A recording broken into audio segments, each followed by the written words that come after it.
let's face it. I think we've all gone through the stage of getting to the point where you're shaving every single ounce out, right? You're cutting tags, you're doing all the things. I know I was there at a certain point. Every ounce, half ounce mattered. Um, and then you mature. And then you're like, you know what? Come on. It is really I'm man enough to pack a few extra ounces here if it means a little bit more comfort. So I've swung wildly to uber light, and now I've come back to the middle. And I'm willing to carry a pack that's got a few extra ounces to it if it means more comfort and that it's going to carry weight. Really want it to when I'm at 100 pounds or 80. And also some of the gear reflects that as well. I'm willing to pack a few things now that I wasn't doing in the past, comfort. And I don't want to feel like a pansy and like cut out all these little comfort things because I'm not willing to pack an extra pound. I feel like, these workouts, these rucks and all the things should allow us to carry a little extra weight. And so I'm back on that side of the fence now. I'm packing a little bit more if it means more comfort. Yeah, I want to buy my way to lightweight instead of lose weight.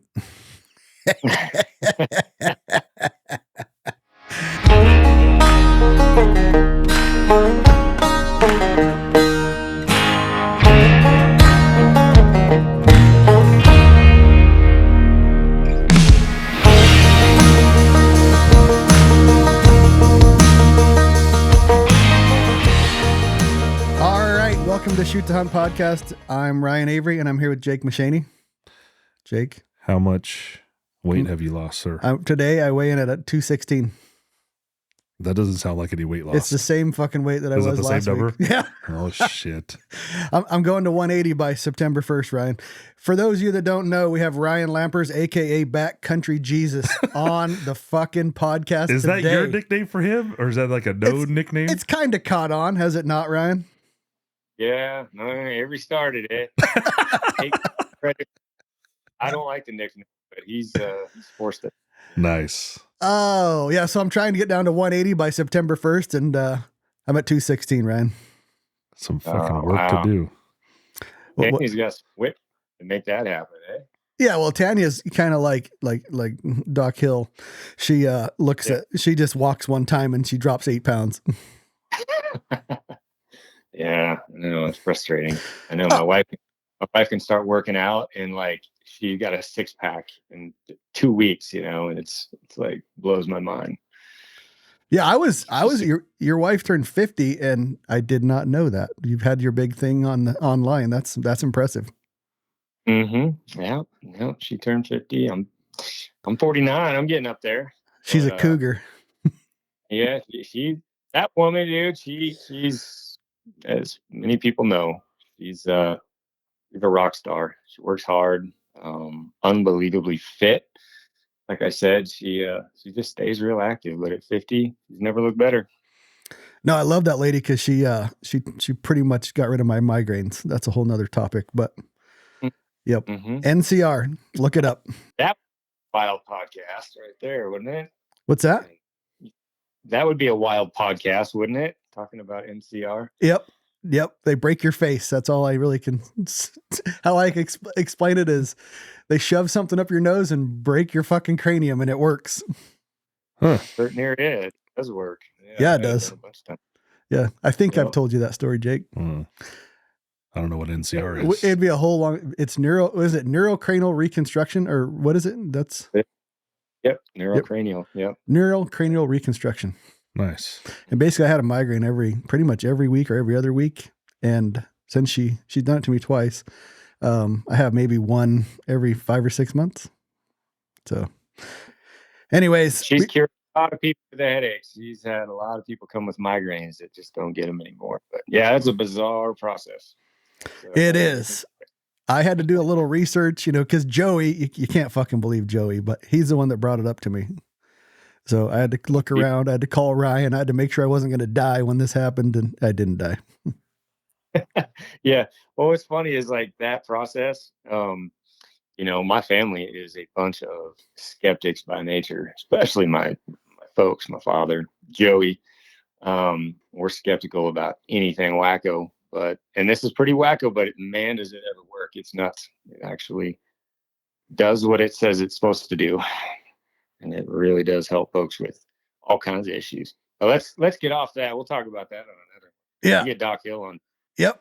I actually wanted a question that I didn't ask you. I wanted to bring up about you being 49 and how much time you spend in the backcountry. Being 49, you've been born and raised pretty much in the backcountry your whole life. Do you notice any degradation in your physical ability at 49 compared to 25? And I know you put a lot of time and effort into it and probably pay more attention now, but if you wanted to go kill an elk when you were 25 and it was 2 drainages over, are you still able to go grab another gear and go get that elk at 49?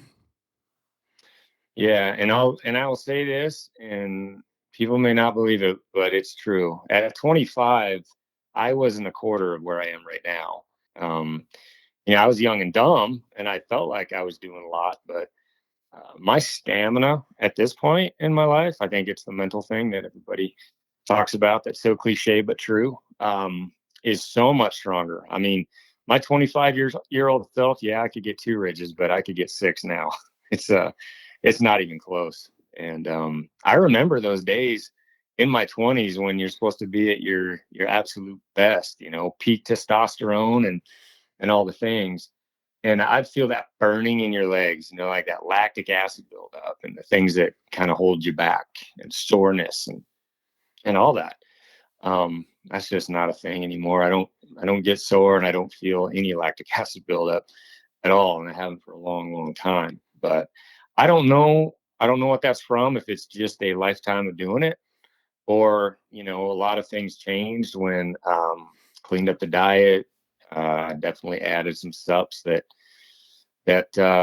were supposed to alleviate some of that inflammation and all that kind of jazz. And there's a lot of different things that have helped me get to where I am now.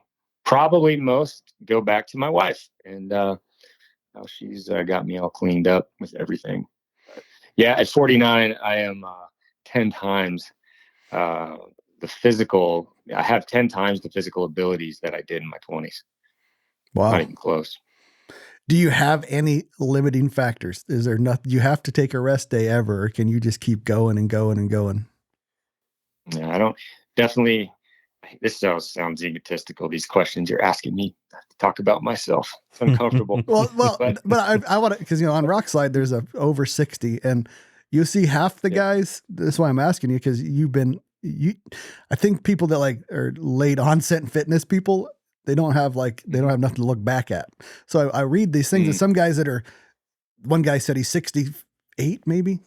Anyways, he says, man, I can barely climb a ridge and I got to take 2 days off. And the other guy who is 65 says, man, I hunted 10 days in the Brooks range and we didn't take a day off. And we were, as you say, grabbing miles, every day. So it's like and everybody's different, but where is that breakdown? What is happening there? I know you've went through your diet and you've alleviated everything that has, inflammation markers, but is that the key, or is the key just getting out there and move every day? I think all of it. I think diet is a big part. I think taking specific subs to help with the inflammation is a big part. Recovery type supplements can't overlook that. But I think, maybe the probably what does the most is just consistency and doing it over time, and not just a few years, but decades. And over that time, I don't know if you just become more stubborn or mentally tough or whatever, but I honestly do not get sore. I don't need a rest day these days. I can do these 10 days or 2 weekers without rest in between and go right to the next one and be just fine. And that I think it's all the things. I definitely take a lot of subs that help with that recovery time. And I think the quicker you can recover, the better you are, with just an overnight sleep. It's all the turmeric that I take and the krill oil, and then obviously all that CBD that I take, that I probably take more than most. I'm taking 100 milligrams a day on these hunts, 50 in the morning, 50 in the evening, and just like religion.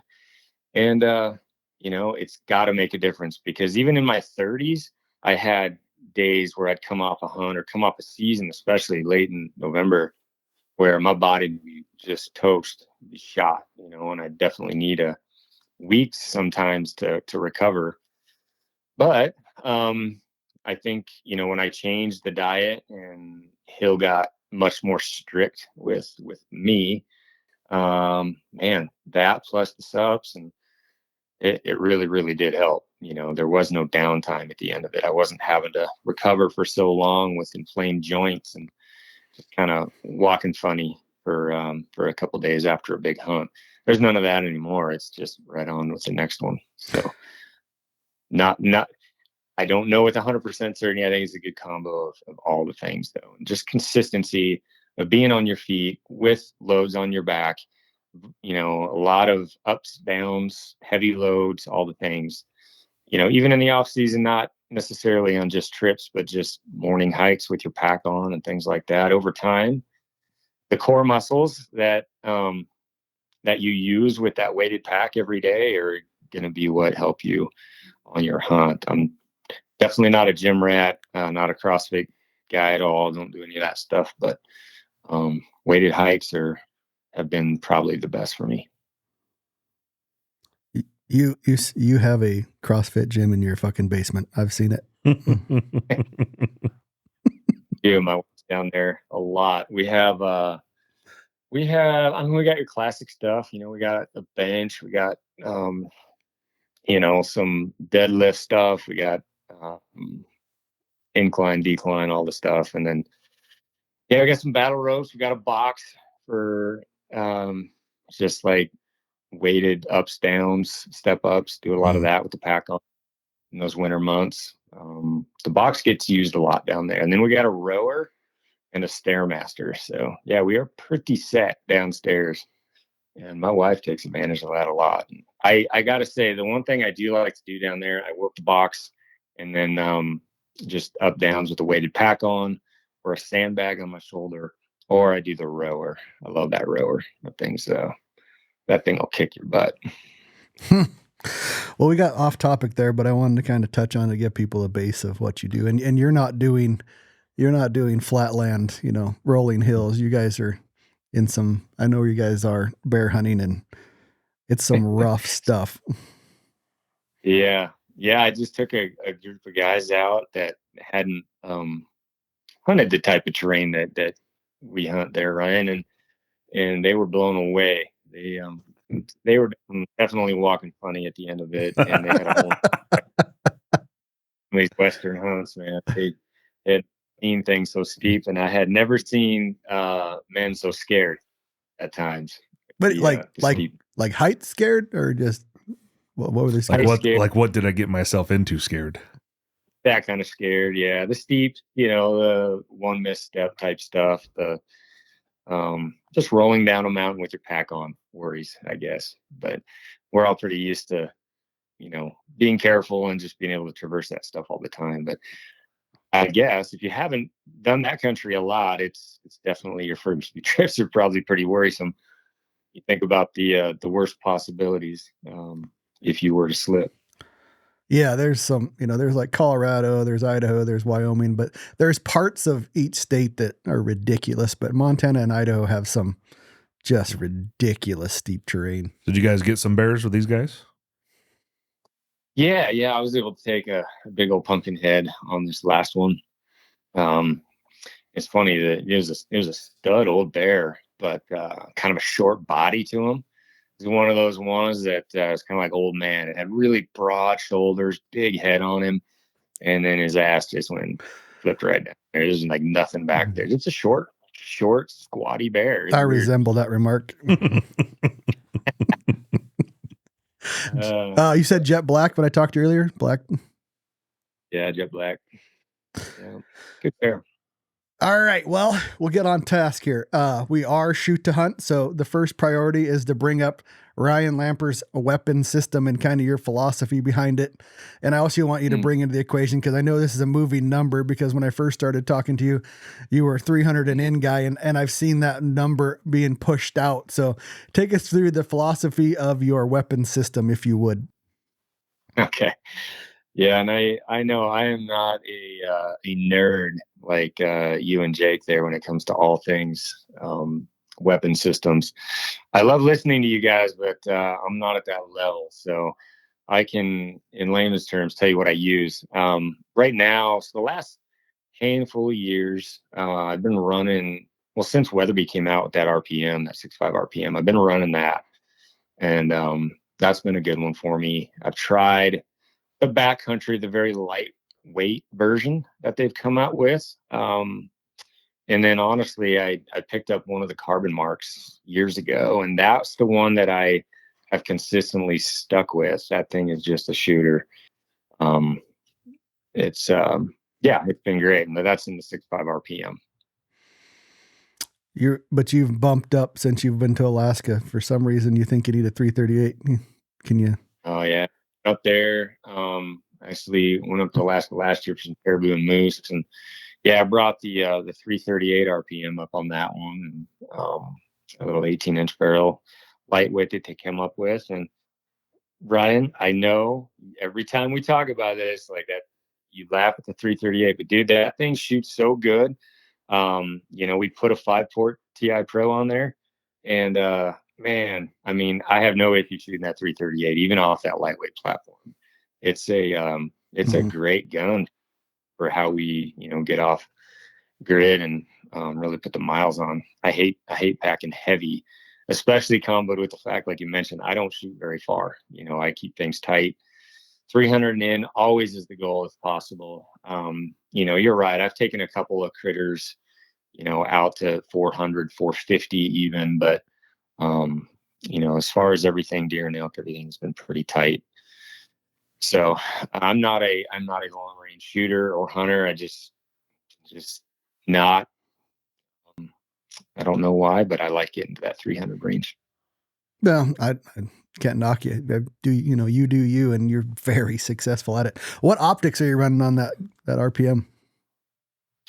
So I've been putting that, keeping with the the lightweight, the LHT Vortex 4.5 to 22. Very lightweight scope. It's worked great for me. I used it for the last few years. Had no issues. And then you're running the 5-port, and you've dabbled in little suppressors lately, but yeah, I've been playing with some different suppressors. With that RPM, I mean, I don't know. They just seem a little poppy to me when I can put that 5-port on there. And honestly, I just like shooting it better with the brake over the suppressors. So, well, that's one thing you and Jake definitely agree on, is he is a brake guy over a suppressor guy. Mm-hmm. And yeah, I'm trying to find this 6.5 RPM case capacity on here. I don't see it. They don't compare it to a lot of different cartridges, but I think it's almost a long. It's a 30-06 basically, almost neck down. It's a standard case head. Yeah, it's not a Magnum. It's standard. I'm pretty sure it's standard case head, right? 30 head. It's like a 30-06 bullet, right? Drawing. Do you know, Ryan? Oops. You guys there? Yep. Do you know, is that a standard case head? It's not a Magnum. Oh, it is. It's a 473. It's a standard case head. Yeah, I believe it's just like a 30-06 neck down to 6.5, but with Weatherby's flare. 6.5-06. Yep. It's got the flared shoulder at the front. Okay. I wonder if the free bore is. Oh, actually, I don't think it has a flared shoulder. It doesn't have that radius shoulder on the front on the neck, Ryan. Oh, no, it's showing it's a 35. Yeah. It's a 35.25 degree shoulder. Oh, yeah, so I bet you it's kind of like between a PRC and a SOM as far as capacity, somewhere. Yeah, but on a long action. Yeah, kind of not taking advantage. On how many animals you shot with that rifle, Ryan? I'd say probably maybe 25 or so. Damn. I've had a lot of folks grab it as well. Oftentimes, I'm the one carrying the rifle, and we'll split the duty. So guys are always grabbing it, shooting their critters. And my daughter has shot a couple mule deer with it. She absolutely loves shooting it. So yeah. What bullet? I assume you're shooting the factory ammunition with it. What bullet choices do you have? So you can do interlocks, AccuBonds. I'm running the Scirocco's. Okay. If I had to choose a bonded, that would be it. Me and Ryan we have long debates about bullets. Mm. And then there was a video of Mark Livesey, and I don't know if you ever saw of this. I knew it wasn't a match bullet when he hit this thing, and it wasn't a bonded bullet, which I thought it was. I believe it was an ELDX, and it ran around for like a half an hour. Yeah. So me and Ryan were It's just go ahead. Yeah. Go ahead, Ryan. They do. Yeah. Anyways, Yeah. we're constantly talking between match bullets and bonded and monos, but you've had good luck with 300 and in, like you like it. Those bonded bullets are freaking designed for that. Oh yeah. Yeah. I ran the Scirocco's out of the 6.5s. I think, with that 338 for the big stuff, I was running those TTSXs off on the barns, and those were great. What's the weight on that Scirocco bullet, and how fast is it going? 130 grain, and in that 6.5, I think we're at 3150. And what about barrel length? 24 inch. Okay, it's pretty good. They're screaming out there. Did you notice when the video with you and Brian was that shooting those moose out in that swampy area? Was that the barns, the TTSX? Is that what they're called? Yeah. 225s. Did those all exit? Well, if you saw the first hit, so I put my caribou down, and then that other caribou walked in, and Brian shot the second caribou. And if you'll notice, that thing went screaming right through his caribou and right through my antler on that caribou that I'm staying right behind his. They all exited except for the second shot on that moose. It didn't clear the offside hide. Well, maybe tell people where they can see this video. So that's going to be on the Gritty YouTube. And if you go back and look at some of the moose stuff that we did, that was the Alaska series. Okay. I think I want to say it's like five parts. It starts with some caribou, and we ended up shooting 8 different caribou. And we killed a couple of nice bull moose on that trip. Those are all kind of highlighted in those gritty vids. Yeah. What were your thoughts on those Barnes bullets after that? Great. They did everything I wanted. They look like they worked. It worked. Yeah, no, they did great. I've never heard of anybody kind of poo-pooing those Barnes TTSXs. I think they're great. Yeah. I don't know what your guys are. I know it seems like everything Avery tries to push me towards these days is a match bullet. So well, it just has to do with the long range hunting perspective. So if you're a 500 yard and in guy, if you could shoot an inch at 100, 500 yards is only 5 inches. It doesn't matter how shitty the bullet is or how consistent they are, or even extreme spread is not even hugely important at that point. Staying close range like you are. Trying to stay inside of 300 yards, you could almost shoot anything you wanted as long as it shot relatively well at 100 yards, and you're gonna hit your mark on that animal. There is the argument that I always make with that is I wouldn't shoot a mono past 500 yards, and I wouldn't shoot a bonded bullet past 500 yards.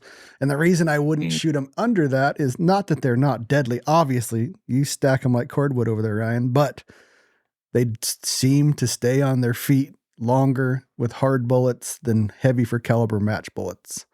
That's why I like match bullets. When you hit them with a fucking match bullet from 0 to as far as you can shoot, I think that's the optimal depth. If you put it in it's placement, penetration, and width.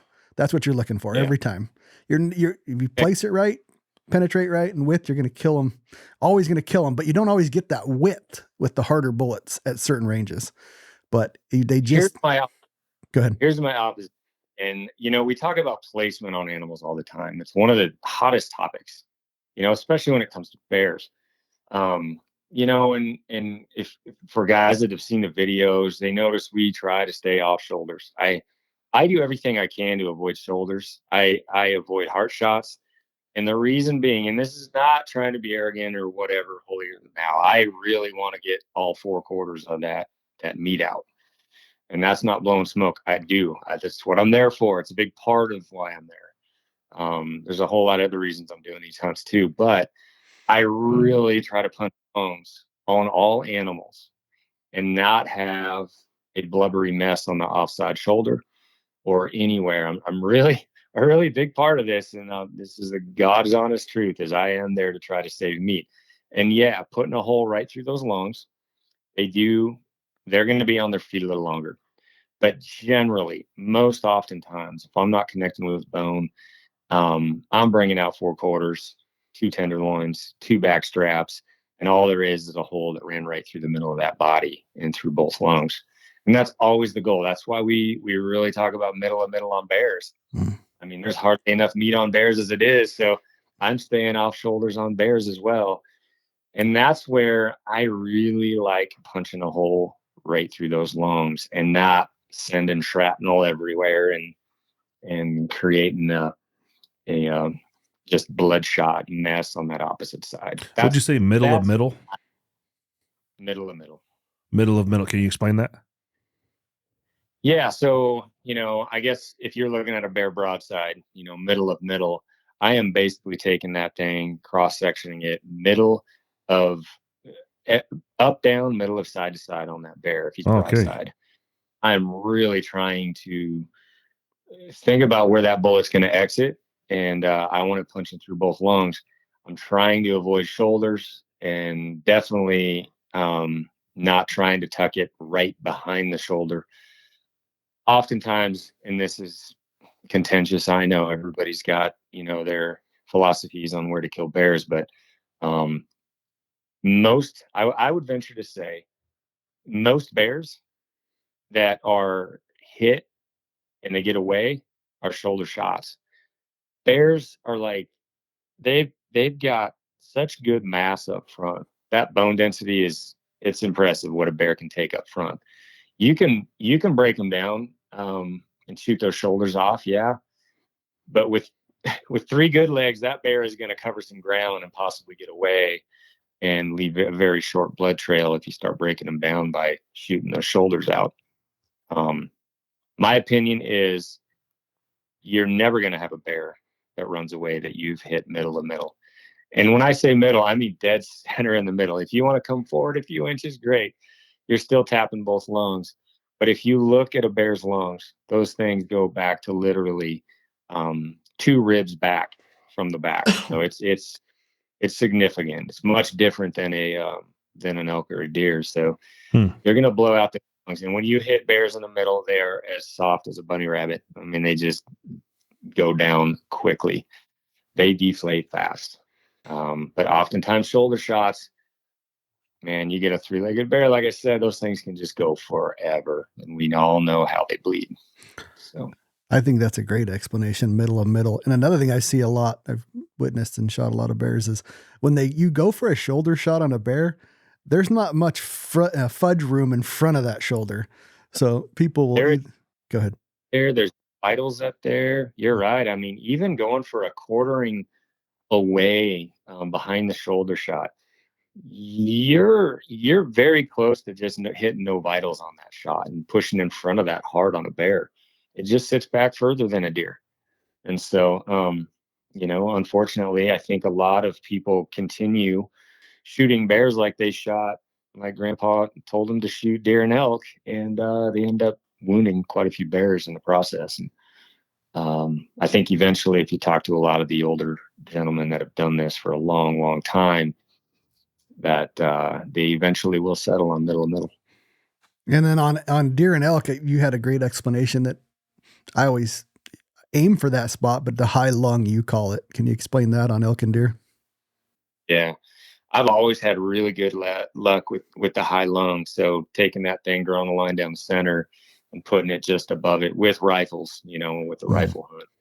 I'm not going to do that necessarily on a bow hunt, but those bulls, deer, whatever, they just seem to crumble, not necessarily a spine shot, but man, that hydrostatic shock that goes through that, when you hit above that center line around their lungs, for whatever reason, it deflates them much faster than a low lung hit.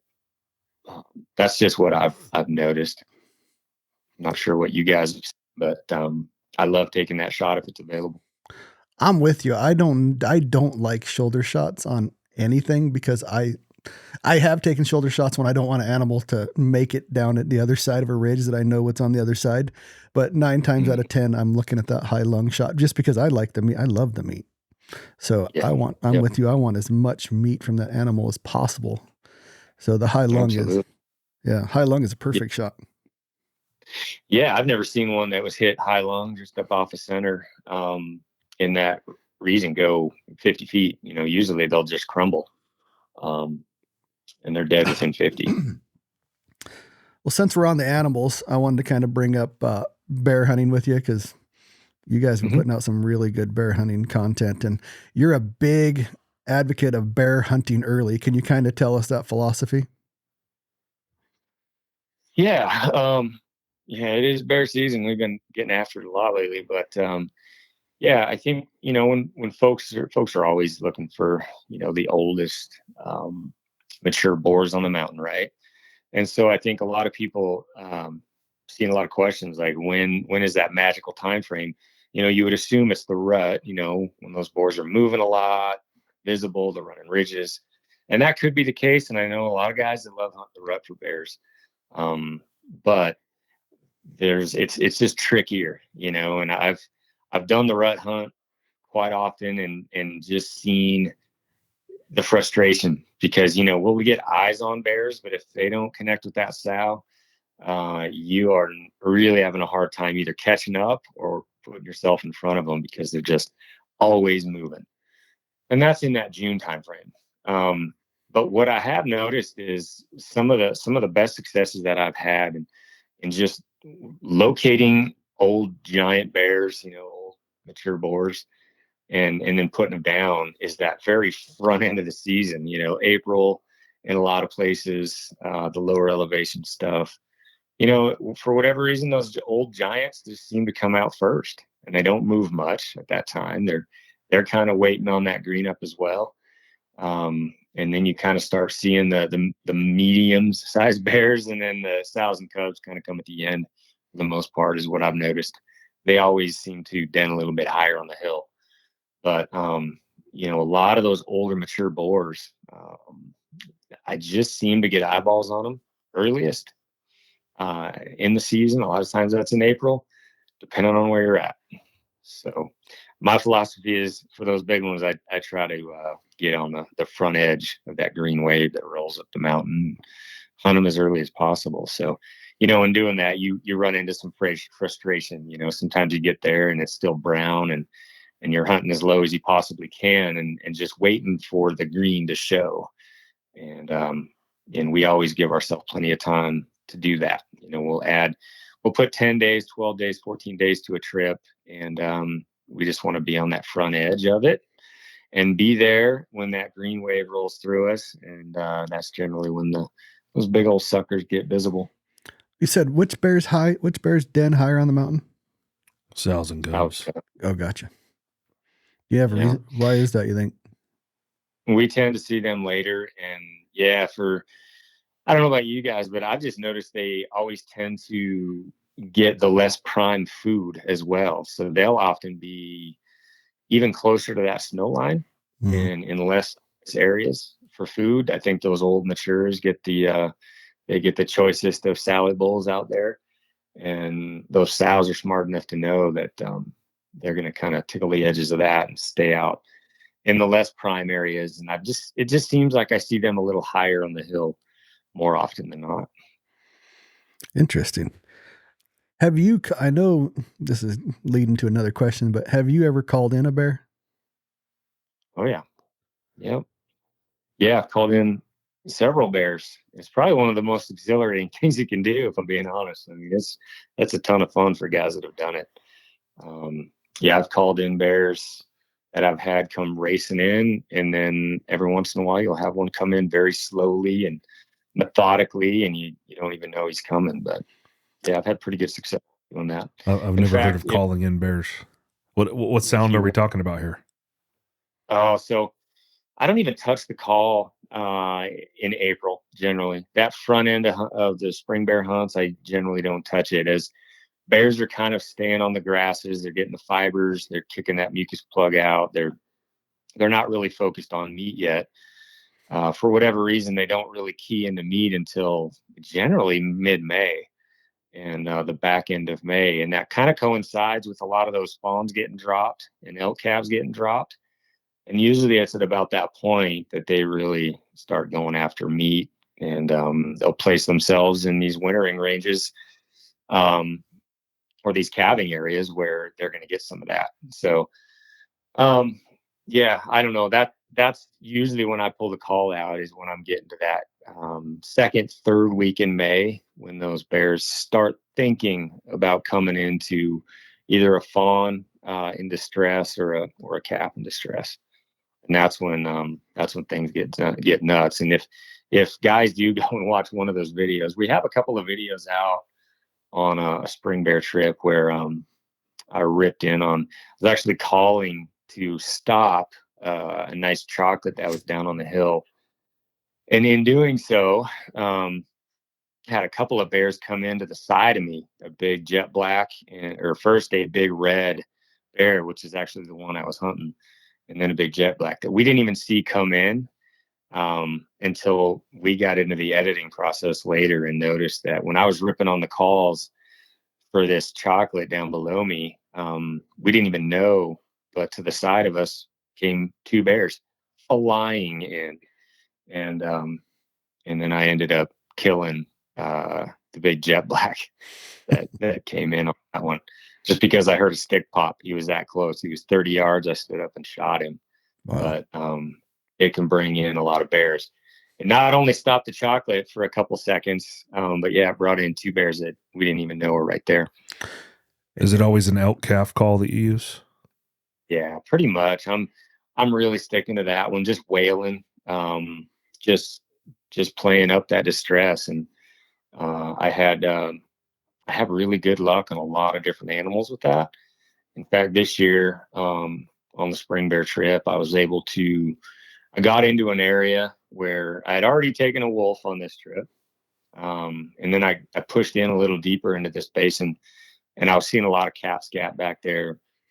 And I ended up finding this little den where the cat had just been. His tracks were coming out, and he'd been kicking it up. The dirt was all disturbed, and there's calf scat around it in that drainage. And so I ended up setting up and calling that Tom in, and ended up killing him at 125. And same thing, just a calf distress call, fawn distress call, and it ripped him right in. And 5 days later, I did the same thing on another Tom, and I got that Tom into 50, which I had to let go. I didn't have a second tag, obviously. So yeah, it was really working spring on the Right. Are these, can you go into this a little bit? Are these blind call setups, or are you in an area you see scat, you see sign, you see the animal? I'm seeing fresh scat. I'm finding a spot where I can get a pretty good visual of anything coming in, and blind calling. It's strategic in where you do it from, just not out there like cold calling every which way. That bores me. That feels like whitetail hunting for some reason, just sitting there waiting. But if there's like some strategic reason to start calling a certain area, that's and that was just what this was. Seeing a lot of real fresh scat. And Strategic reasoning. Can you kind of take us through that for the layman, I guess? Yeah, it was just that, it was the reason I started calling there is because it was an untouched area. There had been no scent. I hadn't walked through it. I was just getting to it, and it had some areas where I could get some glass for quite a distance, and it just put me in this perfect little spot to call. And if I wouldn't have seen the cat scat and the fresh tracks, and found that little lair of his, probably would have kept pushing in and looking for bears. But that kind of, just seeing that action kind of stopped me in my tracks. I backed up, got up on this little ridge, and put myself in a spot with the wind that when I started ripping, I would be able to kind of echo this throughout. And that cat just happened to be close, and he came ripping in. I saw him at 300 in the beginning. I couldn't really tell what it was. I thought it could have been a fox because I had seen a fox in there. Could have been a coyote, could have been a wolf, could have been anything. I wasn't sure. I just saw something coming my way. It raced through an opening out there at 300. And, I got all set up and started ripping on that call again. And that's what pulled that cat in the rest of the way. And he sat up on this log at 125 and gave me a shot. That's awesome. So in the month of April, you did some damage on some predators. Yeah, I got a great old male wolf on the front end of it. Almost got another one, should have. Just slipped through chasing elk. And then my buddy Brad also took a wolf. And in between that, I took that mountain lion. And then, yeah, we got some bears. So, yeah, it was a good month for predator hunting. Well, isn't that the second year in a row didn't you get a wolf last year too? Yep. Got one the year prior and should have had two both years, actually. One was a rifle issue, and the other one was I just was looking in the wrong spot when he went through my little kill box. I was looking down, and I should have been looking over, and I would have had a second one this year. So, yeah, there's a lot of them out there, no doubt about it. It's good times if you're looking to get out and chase some wolves right now. You're not calling those are just spot and stock? Yeah, just grabbing bandages and glassing, mostly looking for buzzards and signs of kill, and then glassing that area pretty heavy. Did you make any money on them? Yeah, I will be. Got to turn it in first. Hell yeah. I think that's 15. It's 1,500 now, so something like that. But yeah, I gotta turn it into those guys for sure. Yep, that's a good thing. Everybody should join the Foundation for Wildlife Management and get reimbursed for killing vermin. Yeah, absolutely. Mm-hmm. Yeah, there's a bunch of. It's pretty cool just to have that ability to go chase them down, and surprising how many we're seeing out there, actually. Yeah, it seems to be a hot. Well, New Mexico has a lot of those. Yeah. Yeah, it's funny. I was Tom from Stuck in the Rut. I don't know if you guys talked to him much, but yeah, I've talked to him. Yeah, his best months, and he's made claim that August is one of his prime months to get out there chasing them, and I just always assumed it'd be like February, March. That's when we see them. That's when they're kind of congregated, but and April. But gotcha. Yeah, that guy did really well in August. With those new young pups. So when we killed them, it was in May, and we found the pups and just called in the sentry and the big male. So yeah. You find the pups, you can find some wolves. Yeah. This is a random question. Somebody I talked to on Rockslide.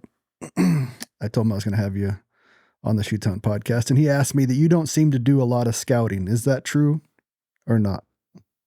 I definitely don't as much as I used to, and I would if I could, but most of my days are either on the hunt, and a big reason why I'm a huge promoter or advocate for 2-week hunts or 10-day hunts, that allows you to scout on the front end when the animals are in the areas they're going to be in when you're hunting them. It does give you a handful of days to really figure out the area.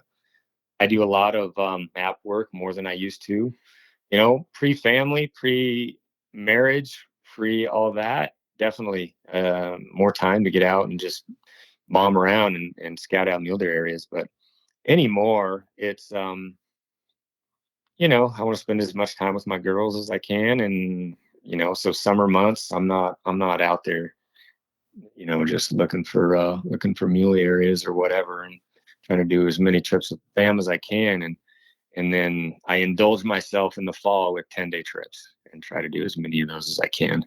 So that's when I take my days, and obviously a lot of e-scouting kind of goes into new areas and things like that, but e-scouting only takes you so far. Eyes on on the actual terrain is always better. There's always things you don't see.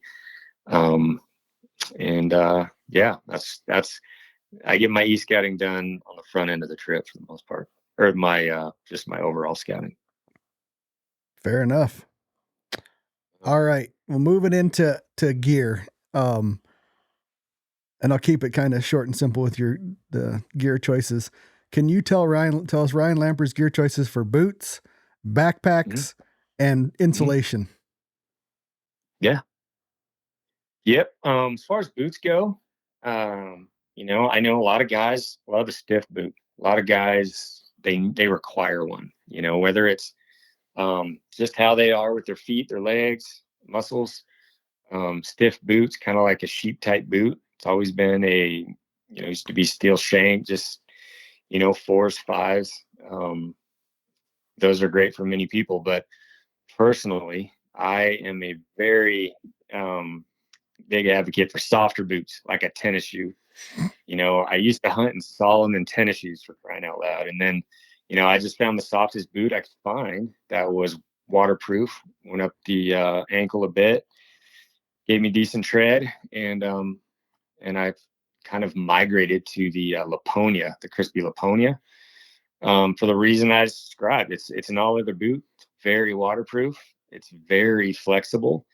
It's like a slipper, and I feel like I am more mobile in those than anything else. And you put me on a mountain with sheep, you put me on the mountain for spring bear, you know, eastern Montana. It doesn't matter. I'm going to be in that Laponia until I can't, because it's my feet are freezing off because they're uninsulated.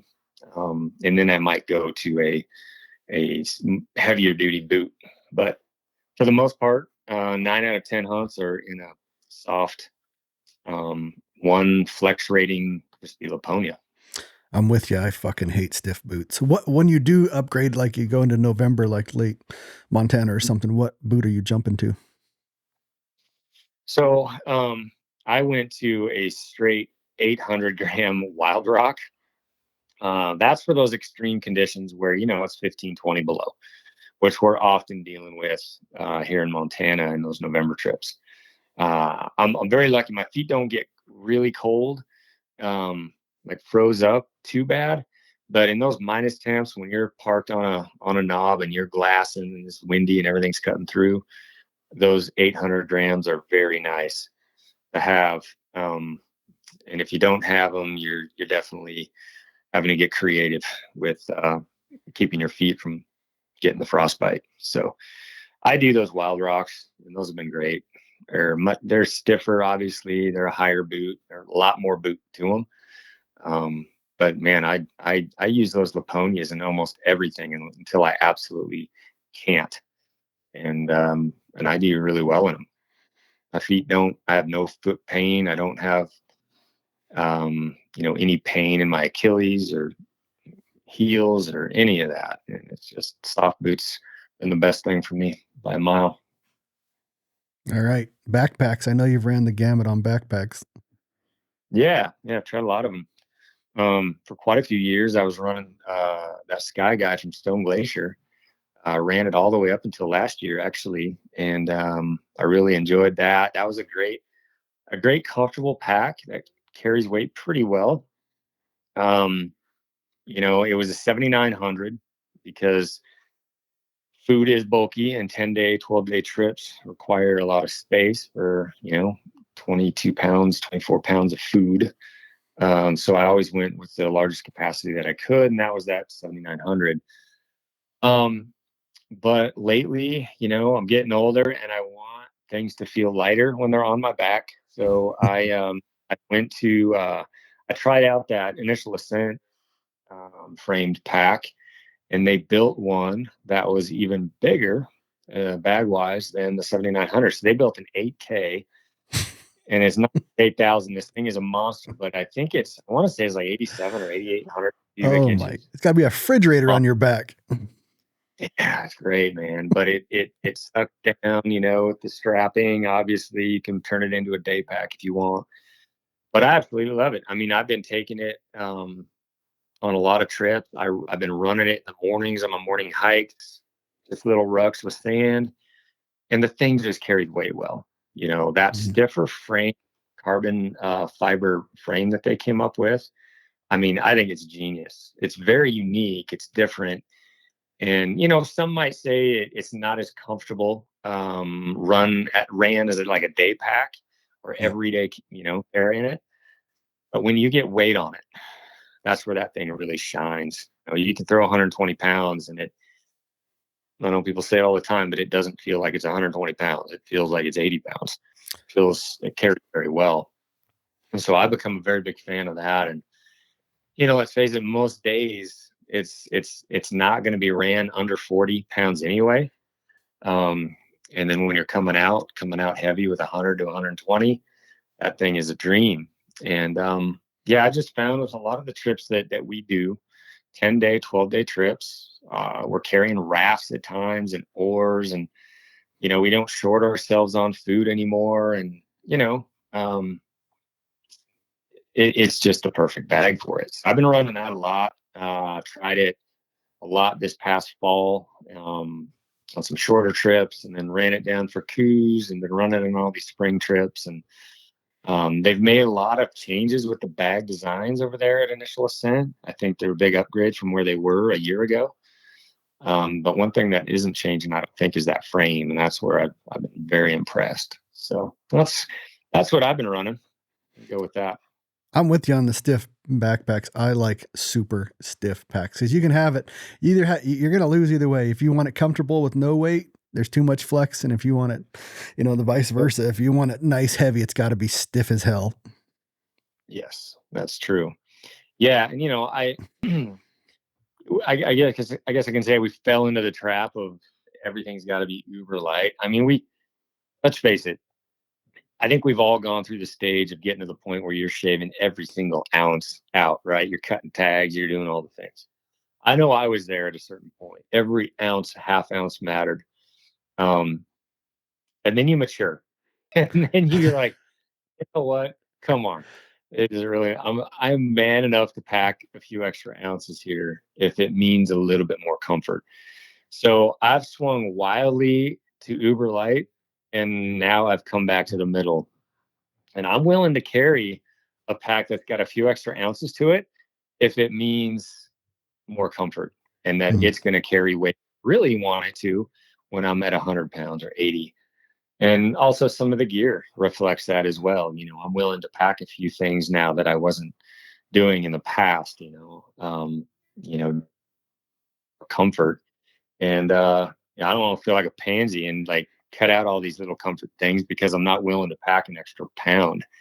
I feel like, these workouts, these rucks and all the things should allow us to carry a little extra weight. And so I'm back on that side of the fence now. I'm packing a little bit more if it means more comfort. Yeah, I want to buy my way to lightweight instead of lose weight. Oh, all right. So your best way to shave weight, right? Yeah, best way is to lose weight, but oh, your insulation layers, very important. What do you roll with? Okay. That's where I'm very skimpy as far as weight goes. I ran, down stuff in the past that had a little extra beef to it. I've found that the way I use down is usually I'm not mobile, parked in a glassing spot, or I'm a camp. So I've gone with the Stone Glacier Grumman material. It's uber light. I think like their top is like 11 ounces for the Grumman puff jacket that I wear. I just read they just come out with a Grumman light after we talked about it, right? They got a Grumman light too. That 11 ounces, I usually just pack that thing everywhere. There's a few instances where I won't, or where it makes sense to pack maybe something a little bit different, like something in a synthetic, which Stone has as well. They made that Cirque, and I've worn that. I wore that in Alaska, where I'm not hiking in and doubling my weight, just running a river in a raft and things like that. I packed the Cirque for that. And then sometimes on these spring trips, I'll run that Cirque, which, it's kind of nice because you're in and out of a lot of moisture. It can be wet and miserable, but 90% of the time I'm just packing that Grumman. It's 11 ounces, and very, very good warmth to it, I've found. The material on the outside is not going to be the toughest. So if you want, like you said, there's compromises with everything lightweight. If you want something that you're going to walk through brush in, probably don't look at the Grumman. There's probably better materials out there from other companies that aren't so uber lightweight.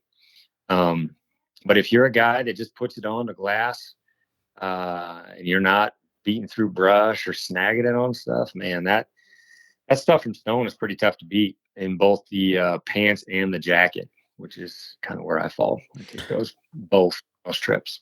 Like when it gets cold, are you using the vest underneath it, or do you just go to a bigger insulation piece? No, so I'll just run vest now. Yeah, they've got the vest. You put the vest on.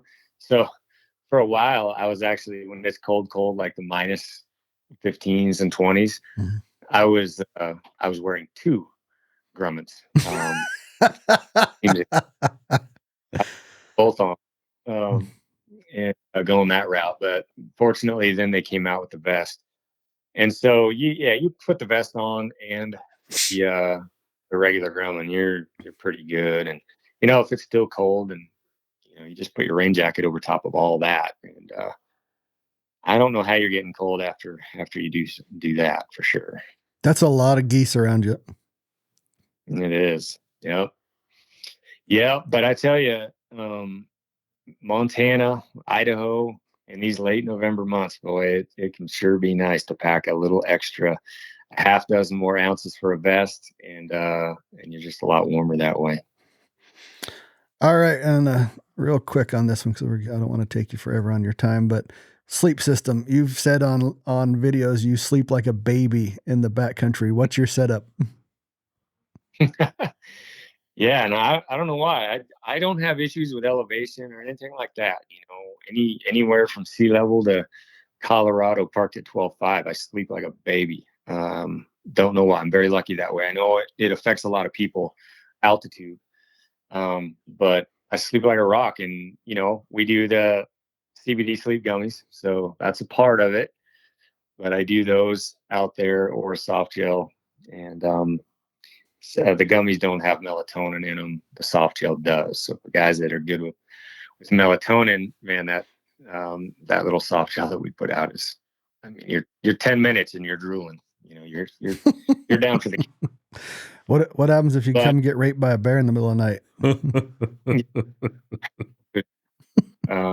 But yeah, man, I'm that's one of those places, like my air mattress. I don't go with the uber skinny anymore. I actually do like the 25-inch wide air mattress. That X-Lite, Neo Air X-Lite. So I pack an extra couple ounces to get the larger air mattress. And then bag wise, I'm always in a 15-degree bag. And if it's colder than that, I'm putting my puff pants on and puff jacket on, so I don't have to pack a 0 degree. And that's been pretty solid for me. But you packing a pillow? Well, I have something that I use as a pillow. I don't pack those blow up things anymore. Those never worked well for me. They'd end up somewhere else in the tent by morning. They just never were comfortable. So all I do is I've got a little who makes that? Is it Z-Packs or Hyperlight? I don't know. They make this little Dyneema bag, mm-hmm. and it's got like a kind of a fleece on one side of it. I got one of those. It can be used as just kind of like a stuffed sack, and then if you want to use it as a pillow, you pull it inside out. You got one side that's felt. I'll just throw my puff jacket in there, or my puffy pants, and zip it up, and that's my pillow. So I've got it already. It serves as a food bag as well. But people tell me they don't need pillows. That means they have skinny shoulders. Yeah, dude, are you one of those guys that packs a blow up, or what? No, I pack it. Well, it's it's actually a pillow. Yeah, I have a real pillow. It's a fucking pillow, like the one you roll up and it tucks in itself. Yeah. Yep. But I have goats a lot. Yeah. Yeah, you've went to the dark side. You're using llamas a lot more, I see. I am. Boy, camps get. I mean, camp slippers now. Every once in a while, those like helinox chairs, little 1 pound helinox chairs. Sometimes Fucking cots. ribeye. It'll turn you soft, man. Goats and llamas will turn you soft, no doubt about it. Or they make for a better backcountry experience. Either way you look at it, Ryan. Yeah. Hey, I'm getting older. I'm not complaining. It does make a very nice camp. I hear if you especially hunt with Livesay, it's basically like a city. Dude, we packed like 9 llamas this year. Dude, we didn't have to pack anything on our backs. Oh, that's awesome. Yeah, we had, and again, we just brought some extras that made it a little more comfortable. A little extra food, camp chairs or glassing chairs, which I would never pack in on just a backcountry trip. But man, when you got animals packing it for you, why not? Absolutely. Backcountry food. The one thing I appreciate about you and Hillary is you guys live what you say. A lot of people have this online persona that's pure bullshit, but I spent enough time with you is what you say online is what you do. So you have a little bit different, like, when I go backcountry food, it's how many gummy bears can I jam into this? How much licorice can I pack into this? But you stay pretty clean. Can you kind of talk about your food system? Mm-hmm. Yeah, it's all kinds of hippie on my end. Our history with gardening and all the things, Yes. right? Mm-hmm. So, yeah, when it comes to food, I've gone to, I've progressed from buying all the Mountain House stuff back in the day to trying to get the cleanest of companies, which we have an abundance of now. Everybody's got access to meals they probably like, from, the peat refuels to, gosh, there's a million of them now that are Heather's Choice or Gastronome, whatever your preference is. But, they're expensive, and you still didn't build it yourself. And if you're a DIY guy, why not just build your meal yourself and make your own, make the meals that you enjoy with the meat that you took and the gardens you grew or whatever. So yeah, we snobbed out, and for years we ran just a dehydrator, and we would make meals, whether it's lasagnas, pastas, chilies, stews, all the things with a dehydrator. And that was great. But we've gone next level now for the last couple of years, and we went to a freeze dryer. I went ahead and made the investment. It's a big investment, no doubt about it. Those things aren't cheap, but it's a lifetime purchase, in my opinion. So now I bought that, and I just do all my own. Now I can do breakfast. I can do egg scrambles and biscuits and gravy if we want, if the kids are coming, and can pretty much just freeze dry about anything. Quinoa dishes and just elk veggie, moose veggie, all the things, all the meals that you enjoy at home. I now just build giant quantities of, freeze dry, stock them up, put them in Mylar bags, and use them in the fall or on whenever we take a hunt or just a trip. Is that when you set that up, is it like a dehydrator, or has to be really flat? Like when I've made spaghetti and chili and stuff. Does it have to be super thin like that, or no? No, it doesn't. So what a freeze dryer does, it's pulling the gases out of it. So it freezes it, I think, to like 40 below or something like that. And then it slowly heats it and pulls the gases out, pulling out all the moisture. When you do a dehydrator, it's using heat to dry your food, which in turn gives you a little bit of nutrient loss. Heat's going to kill some of the nutrients. The numbers range wildly from 10%, which you'll hear in the dehydration world, to 40%, which you'll hear from guys in the freeze drying food world. So I don't know, somewhere in the middle. It takes a lot of the nutrients out of your meals that you're making, whereas a freeze dryer doesn't. It preserves it to spec. You put in a piece of apple or pineapple, mango, whatever, it comes out basically the same size as it went in. It just doesn't have any moisture to it. Rehydration time with a freeze dryer, with freeze dried foods, is well under half of what it takes to rehydrate dehydrated food. And so the advantages are, overwhelming when it comes to quality, from the nutrients to even to the rehydrating to just the flavor profile. You don't lose any flavors when you freeze dry, whereas there is some meals that you make with the dehydrator that you lose some of it. And you got to add a little extra flavoring or salt or whatever to your meal to get it to taste a little better. But no, man, I'm in love with the freeze dryer. I'm able to make snacks. One of Ryan Avery's all-time favorite snacks I know is sweet potatoes. Oh, And for so I go fuck's sakes. hog and make so many different types of sweet potato smoothies, sweet potato leathers. With the freeze dryer, I'm making like the protein sweet potato bites that have all kinds of that goodness that come with sweet potatoes. Avery being heaven if he was Dude, those things will make me gag. Although I got to give it to you, when you made those, what was the those little oat balls, or what do you call those? Peanut butter balls. It's Yes. peanut butter. You can do honey, agave, or maple syrup, and some oats. It's real simple. Oh, freaking delicious. Roll those up, dehydrate them, make macaroons with the dehydrator, and you can get all kinds of creative. Just making your own snacks. So when you look at like the food bag now, I don't have to get all these bars that just you get sick of in a few days, and you don't even want to eat them. Man, just getting creative and making your own snacks with the dehydrator, or the freeze dryer. It makes a world of difference. Now, it is, like I said, it's an investment, but if you're someone that spends a lot of days on the mountain, go do some math and figure out what those meals are running you. If you spend 50 days a year, 100 days a year, which sounds like a lot, but a lot of people are actually getting to those numbers now. It doesn't take that long to pay for that freeze dryer if you're buying meals, and then you just have a plethora of the food that you really like. And you can utilize a lot of wild game that you took from the year prior, which is what I love to do. And you're talking it's like 2,500, $3,000 for one of those ish. Yeah. Yep. So I bought the medium, which was, I think it was like, $2,800. So huge investment.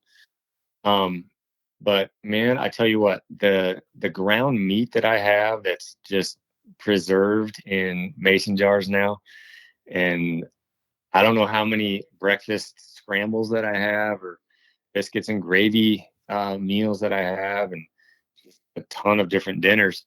I can grab them at will whenever I have a big trip coming, and my kids can grab them if they got something they're going to do, or my wife's going to work and doesn't have time to make a lunch. She just grabs one and goes, and all you do is that hot water. It's pretty good, not just for the hunting stuff. It's really a convenience for families. In these days, it's just nice to have some backup, right? Yeah. So you're just making you're making food and then you're just making an extra batch and throw it in there. Is that how you do it? Or you just actually make batches for hunting? Both. I do both. I'll get, wild hair. Some days I get up and I feel like I just need to cook like 150 eggs and make them into scrambles. I always think about making 150 eggs. Yeah. So if you're doing straight eggs, you can actually freeze dry 84 eggs per batch on a medium, which I do all the time. Wow. But often dinners, like we'll just make a dinner and we'll just double, triple batch it. So there's a bunch of extra. We get it to taste really good, and then the rest of it goes in the freeze dryer. So it's pretty slick. What is the meal of choice if you had one to pick from? Oh man! So this year I made a moose quinoa veggie, and I put a little bit of curry to it. That one's pretty dang good, man. You lost me at quinoa. One of the favorite words. You don't even say it right. Quinoa. Have you ever seen that video? Dude,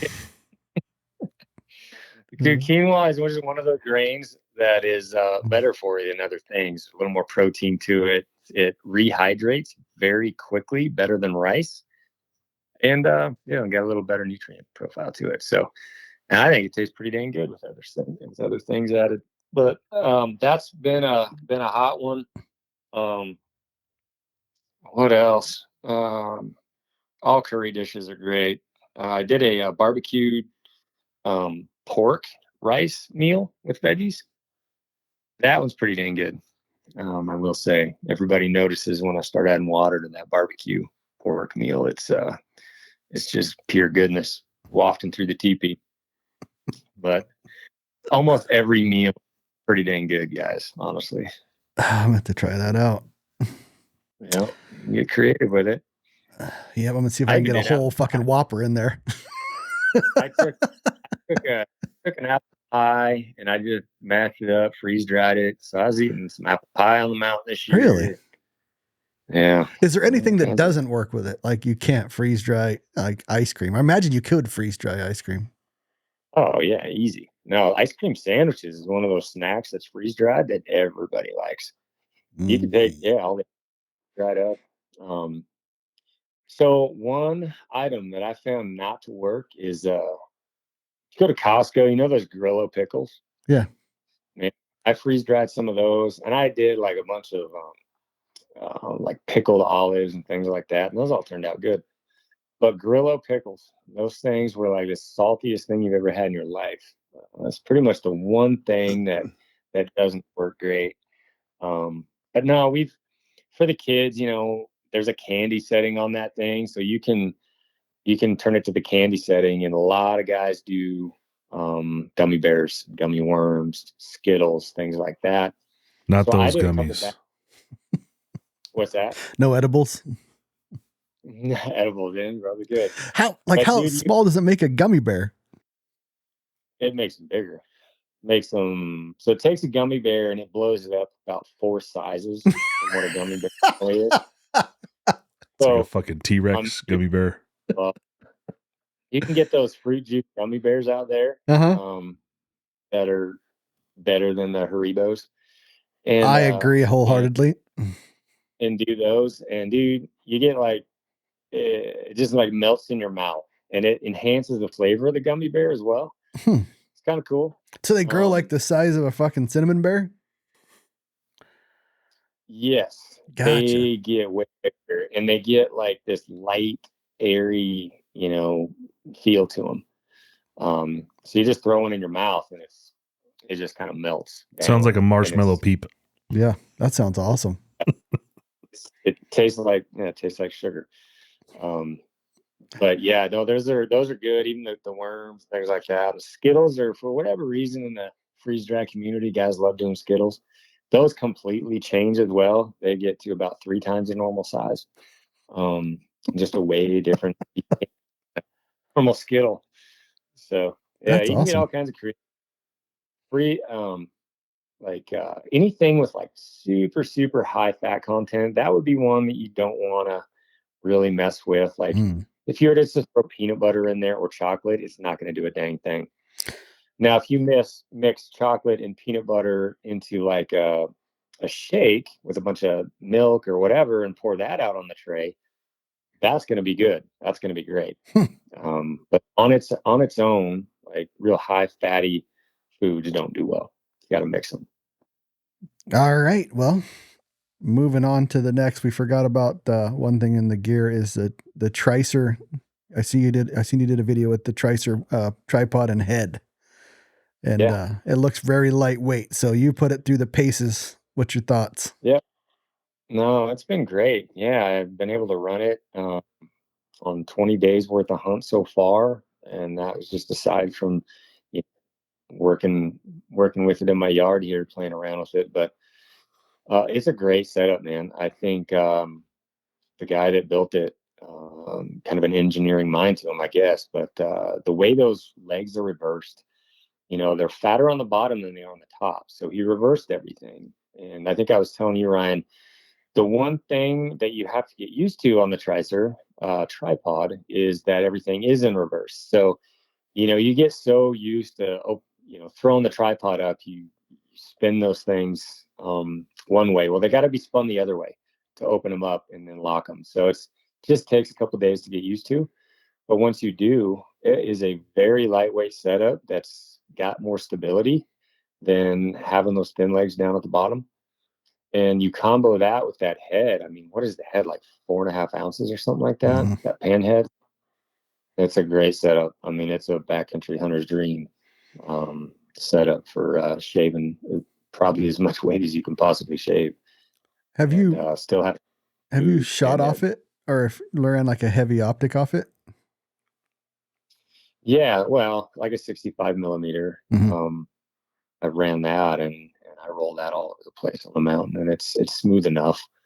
And obviously with any binos or smaller spotter, you're going to be even better. But no, I've ran it with the 65 a lot, and it works great. All right. The same person asked me about the scouting, asked me about land navigation. Do you use compass, map? Are you all electronic, or what is the Lamper's process? Yeah, I'm pretty much electronic, with redundancy, right? Most of us now carry multiple devices, but with the multiple apps, that's one thing. Having some redundancy in, an inReach or whatever is awfully nice. But I'm not too worried about getting lost out there or having any issues with that. I know there's a lot of new devices coming out, but when it comes to like safety, I want a device that, like say with an inReach versus I don't know if this, I don't think the Zoleo, there's Bivy sticks or whatever. They don't have the ability to message off of that individual device, I don't believe. Whereas an inReach, say you were to lose your phone, at least you'll get messages out with the inReach. Yes. But no, I am pretty bought into just the technology stuff. I'm not. I do have a compass that's in my kit that stays there, and but I've not yet had to pull it out for any issues yet. I It's been a imagine long time. you're like me, or Jake is, where by the time you go somewhere, you fucking looked at it so many times, you pretty much got your terrain association of what's going on. You are yeah. It's redundant how it feels like you've been there a million times. Usually I'm not needing to pull out my maps to figure out where I'm at. I know where the trail system's in. I know the drainage. I know all that. So going into it, so not going in blind we're way different now.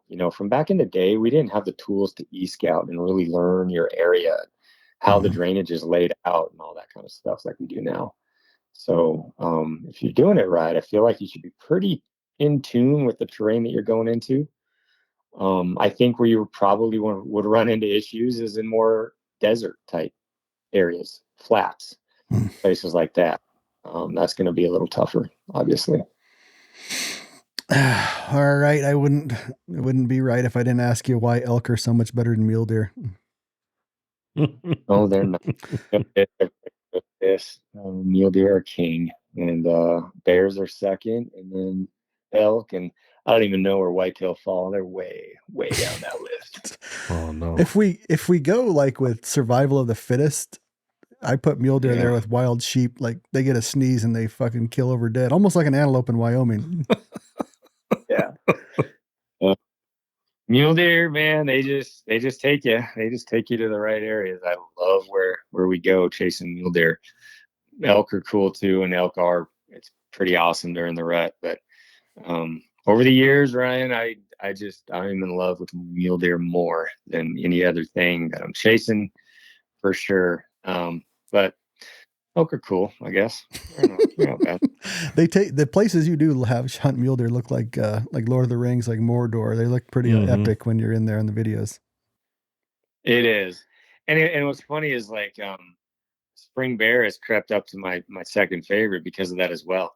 Some of the places that we're going into to chase spring bear are those same type places. We're up there, sheep and goat country, and mule deer country in the fall season. So, yeah, it's hard to beat, and I think I'm hunting the areas more than the animals these days. It's those places that we get to go chase them. And elk, they can do that as well. I'm not saying they don't, but I don't know. There's hunted a lot of elk, and I'm just feeling more excitement for bears and big muley bucks these days than I am for elk. A lot nicer to pack out. I'll give you that. Yes, for sure. You cut your teeth hunting elk in the Idaho Panhandle. How come when I talked to you the other day, you're kind of scared of the Panhandle now? I'm not scared. See, I hunted it in its glory days, though. I hunted it in the '90s, and then the wolves came in end of that decade and changed things for sure. Mm-hmm. I had hunted I hunted them well into the wolf era as well in the Panhandle, and it was a ton of fun. But backcountry is thick and steep and awesome, but it's I don't know. I grew out of that and migrated more of a spot and stock rich environment, places that I could lay eyes on a bull and try to get in tight and kill them that way with my bow, versus the calling, which kind of is only North Idaho. I loved my time picking fights in North Idaho and calling in mature bulls. But yeah, it got to be to a point there where it seemed like we were only finding bulls in like every fifth or sixth drainage, and the wolves had them pretty freaked out for quite a few years there. So in that time frame, I moved on, and really, I just haven't gone back. I've fallen in love with more of a spot and stock approach than a call-in approach, and it sure seems like getting in on some of those older mature bulls is a little bit easier to do than picking fights and trying to pull in herd bulls. I cannot argue with that. North Idaho people need to stay out. It sucks. Idaho's tough. Toughest terrain you'll ever hunt. I tell people that it's like I've hunted a lot of states, and North Idaho is the roughest that I have hunted as far as how many animals, the terrain you're hunting in, and the brush. And you know a lot about brush from Western Washington. Yeah, that's where I grew up. That same type terrain. It was thick, dark timber, and everything was in your calling, and it can be frustrating. A lot of wet September days, hiking around all day in rain gear, and because you're in thick brush, and that's not necessarily the case in the more open country as much. But you got to give credit to guys that do hunt that North Panhandle type stuff. You got to be a man to hunt that and hunt it effectively and be consistent year in and year out. There's no easy thing about it. All right, on your side, the Western Hunting Summits, are they all filled up? Is there any rooms available, or how does somebody go about getting a spot if there are? Yeah, so we went to 2 events this year. Most years we're doing 3, and we had all the plans in the world to do 3, but I was attempting to do the third one off of private and onto public, and you know how it is working with the state and the permitting process. Sometimes it works, sometimes it doesn't. This one was looking like a go, and it just didn't work out in the end. But maybe next year for that third event. So this year we've got 2. We've got an elk specific event on June 15th through the 18th, and then we have a combo event on the 22nd through the 25th of June. And that combo is surprising. Like, it's funny. Like, the elk events used to sell out the quickest. Everybody just packed into the elk events, and now, as people get wiser, older, wiser, smarter, they start seeing that mule deer are the elite animal out there on the landscape. I fucking like how you tucked that in. Yeah, this year the combo event, which is pretty muley heavy, sold out the quickest. Like, it filled. And then there's actually a couple of spots left because we've had a few folks have to drop out, and that happens every year. So we've got a few spots open on the elk event on the first one. But yeah, this year we decided to go away from the mountains. We've done the Crazies, we've done the Madison Range, we've done Turner's Place up here, north end of the Bridgers. And they've all been kind of a mountainous, elevated terrain, kind of conducive to like mule deer stuff. This year, we've got a ranch out in the Missouri River Breaks that we're settling into, and it's a lot of land that we can cover. There's a lot of elk, a lot of mule deer, a lot of bighorns on this piece. Great little piece with a ranch house on it, and So this year's going to be the breaks. Different terrain, different venue than we've done in the past. But it's going to be really cool. So we've got a few new presenters coming in. We're going to be showing guys the process of taking out an animal. We've got a bison coming in. We're going to knock him down and butcher him on site, and that's what we're going to be eating on for the event. It's going to be pretty cool. So very nice. Just a lot of education, but a lot more of that is now experience and just kind of fun, like these 3D shoots that we go off and do.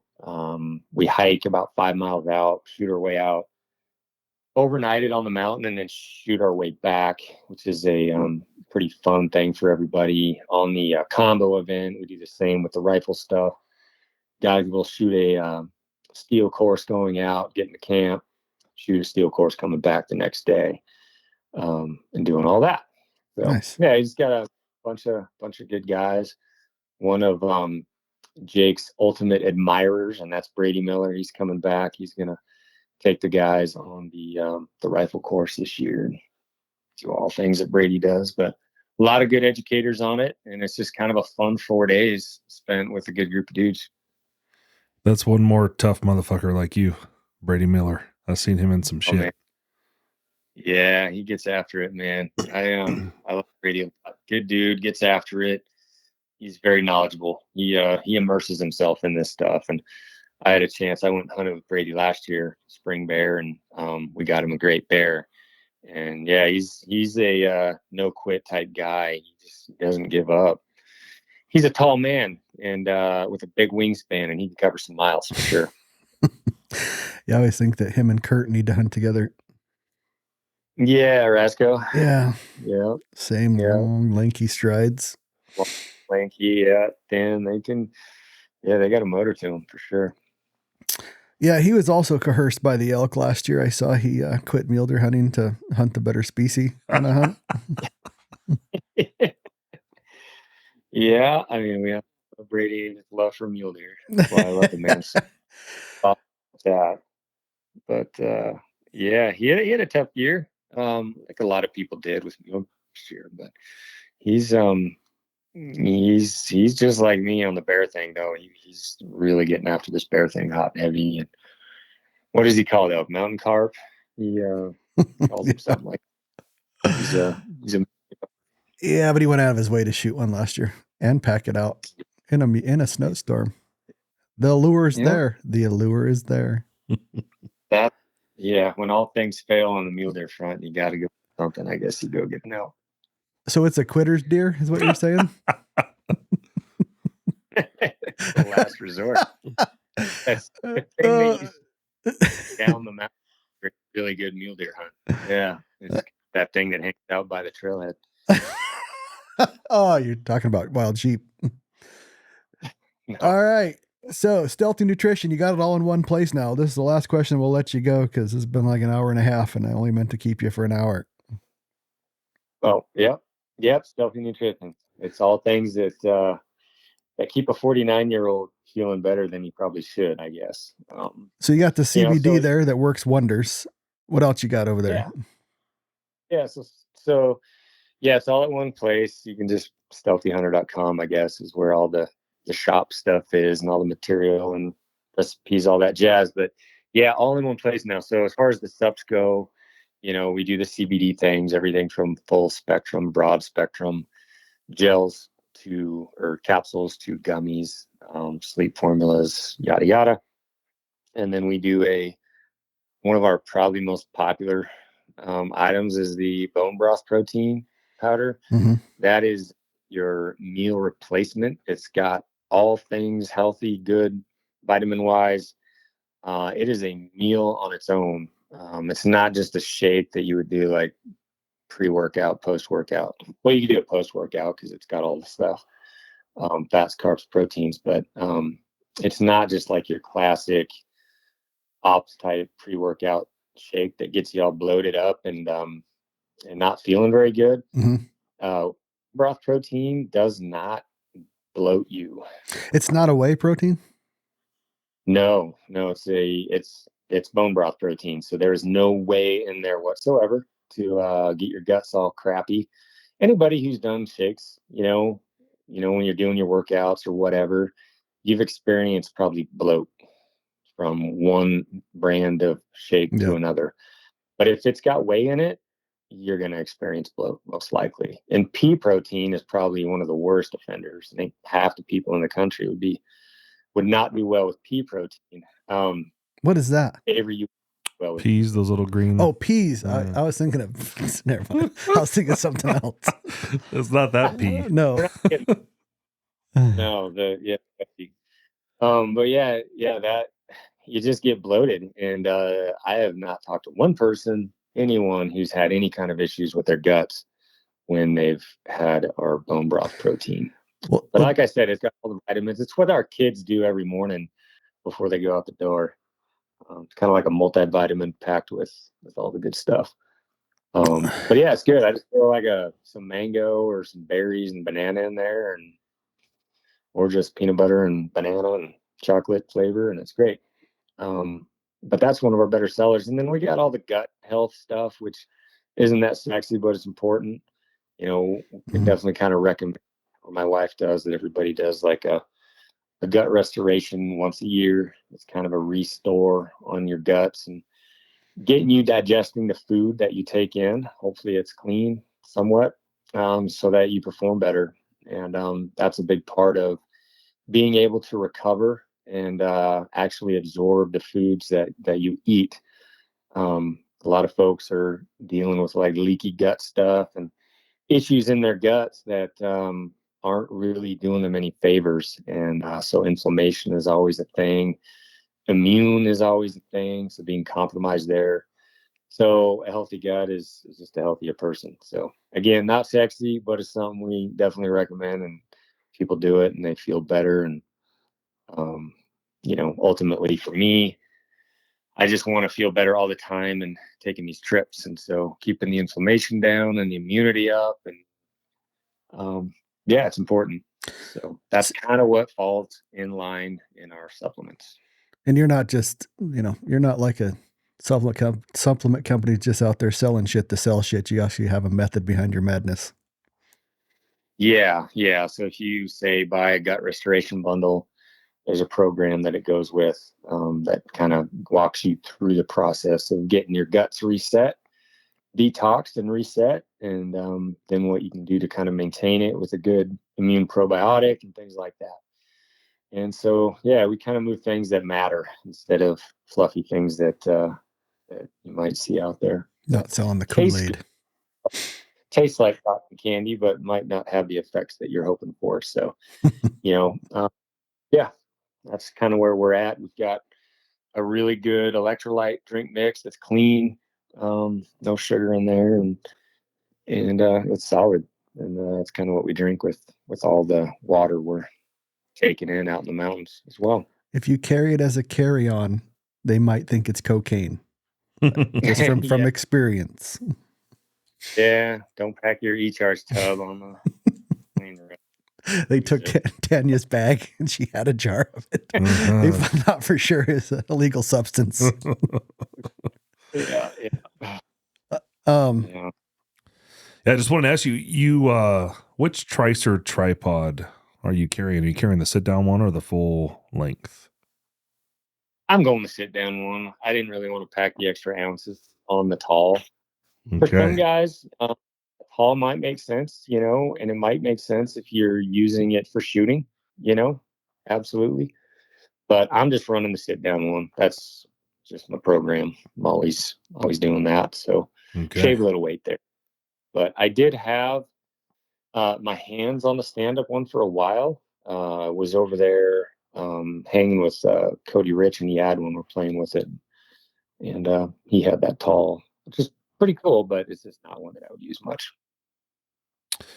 That was it, sir. That's it. One more thing I wanted to jump on was, for the longest time, I thought your glassing pad was so stupid, and then I got one, and I'm like, I'm stupid. The glassing pad's not stupid. You should buy one. I say all the time, it's like a silly little piece to sell, right? I was so reluctant to put that in the shop, a glassing pad. I mean, we had cut our Z pads in half for years, but there's a lot of dang uses for this thing. And, you know, you guys probably aren't fans of it, but I use it as a backrest for shooting off of always. Mhm. Again, I'm not a range guy, but dude, I use it for starting fires, like getting that wind to get that fire, like an Mhm. all day giant log fire on the mountain. Yeah, and it's nice in the wet, and you can use it for packing out, flipping it to the orange side. I don't know. We keep finding for it. It works. I use it as, if I'm not sitting on, I use it as a freaking table half the time. Yeah. Oh yeah. I cut meat on it. Mhm. Put a little mile with it, used for cutting meat. Yeah, there's all kinds of uses for it. But yeah, for a silly little piece, they'll make it without it these days. It's on every trip. I agree. Anything else we missed you wanted to talk about? We talked about a whole bunch of shit. We did. Yeah. No, I don't know. I'll answer any questions, but I think we covered it. All right. If you have any questions for me and Jake, get a hold of us at podcast@shoottohunt.com or find us on Instagram @shoottohunt. Thanks for listening.